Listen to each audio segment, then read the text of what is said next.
How's it going, guys? Welcome back to the channel. Now, before we get into today's video, I do just want to quickly remind you guys and ask you guys to consider subscribing down below. Whether you are a new viewer to my channel or a returning viewer, it helps me out a lot and it's absolutely free and, doesn't take that much. So definitely consider hitting that subscribe button down below.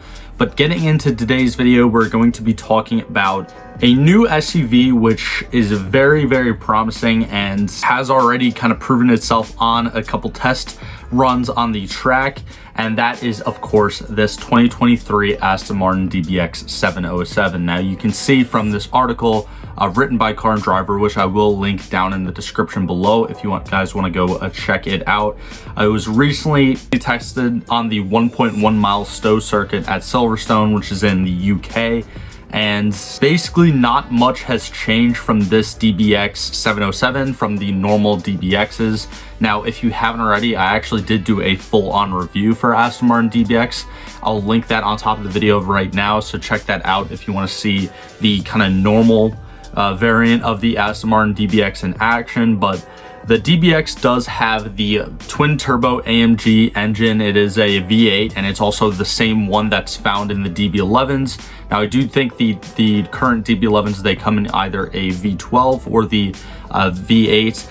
And the twin turbo V8 makes pretty good, power numbers. But what separates this new DBX 707 from the current DBX is that it has better turbos. I think the top end of the engine is reworked. It has a different flash tune or a different ECU.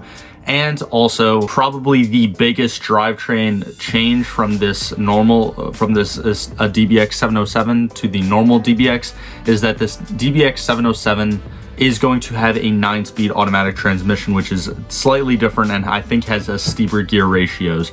But like its name suggests, it should make around 707 brake horsepower, I believe, which translates to roughly 600 and something to the wheels. And actually, yeah, it does say it in this article. So 707 metric horsepower, which translates to 697 brake horsepower, I believe.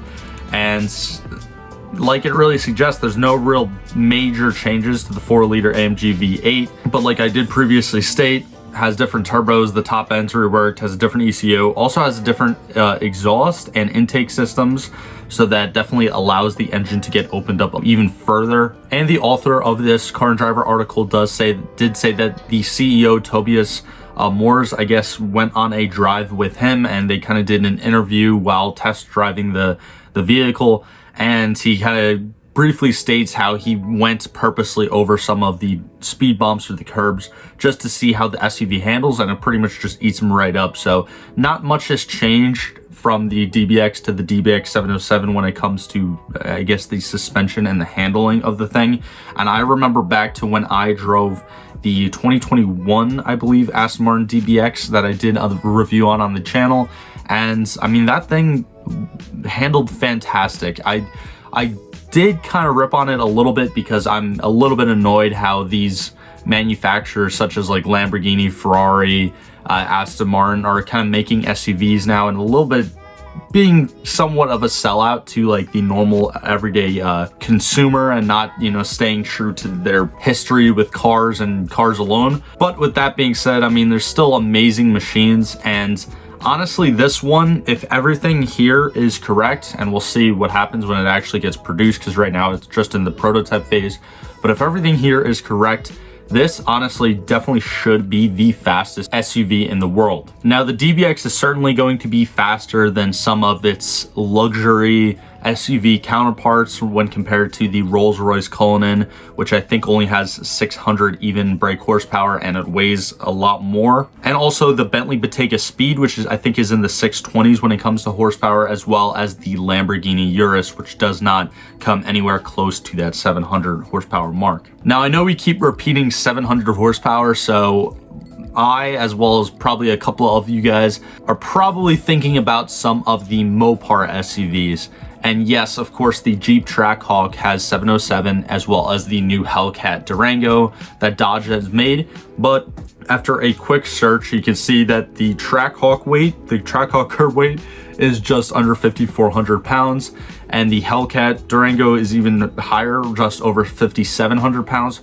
whereas this is the curb weight of a normal DBX. Now, yes, it's not the DBX 707. We don't have that curb weight yet, but considering that this is 60 pounds less than that 5,000 pound mark, and considering the changes that have been made, again, probably the most major one that is going to increase the weight the most is the different transmission.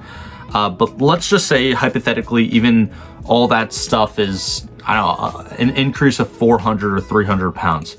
That's still basically right around the Trackhawk weight, but I don't think that those changes are going to really weigh or add that much weight to this new Aston Martin. And also keep in mind that at the end of the day, these Trackhawks and Hellcat Durangos aren't even the quickest SUVs, or aren't even the SUVs with the quickest 0 to 60 time. Right now, the current, I think, factory SUV time record for 0 to 60 is actually held by the Lamborghini Urus, and that is right at 3.1 seconds. And I think the Hellcat Durango as well as the Trackhawk are right around that 3.5 second mark, or 3.4, 3.5 second mark.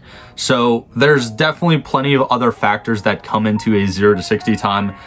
Not just a power and a power to weight ratio, it's also gear ratios, it's also, you know, what type of tires you have on it, whether it's all-wheel drive or just rear-wheel drive. And building on that point, further down in this article, they start to compare different track times and just really highlight how impressive this new Aston Martin DBX 707 is going to be. Now, I really hope that it basically fulfills all these standards that it's kind of putting on itself right now. And also right here, Aston Martin is claiming a 3.1 second 0 to 60, which would again tie that Lamborghini Urus. And it is stating that it's only going to be 4,950 pounds. So with, I guess, some of the added weight with the additional features that they're going to put on this DBX 707, maybe they cut down on some of the interior luxuries, they put lighter seats in it. You know, there's certain things that they can cut back and save a couple 100 pounds and kind of just even it out when compared to the new DBX. That being said, I still think it's going to be a little bit more heavier compared to the regular DBXs, but this thing should be a whole lot more faster. So let me know what you guys think down in the comments below of this new 2023 Aston Martin DBX 707. Again, like I said before, definitely consider subscribing to this channel if you haven't already. It helps me out a ton. And also leave a like on this video if I said anything of educational value or you found any entertainment from this video. But like always, thank you guys so much for all the support, and I'll see you guys in the next one.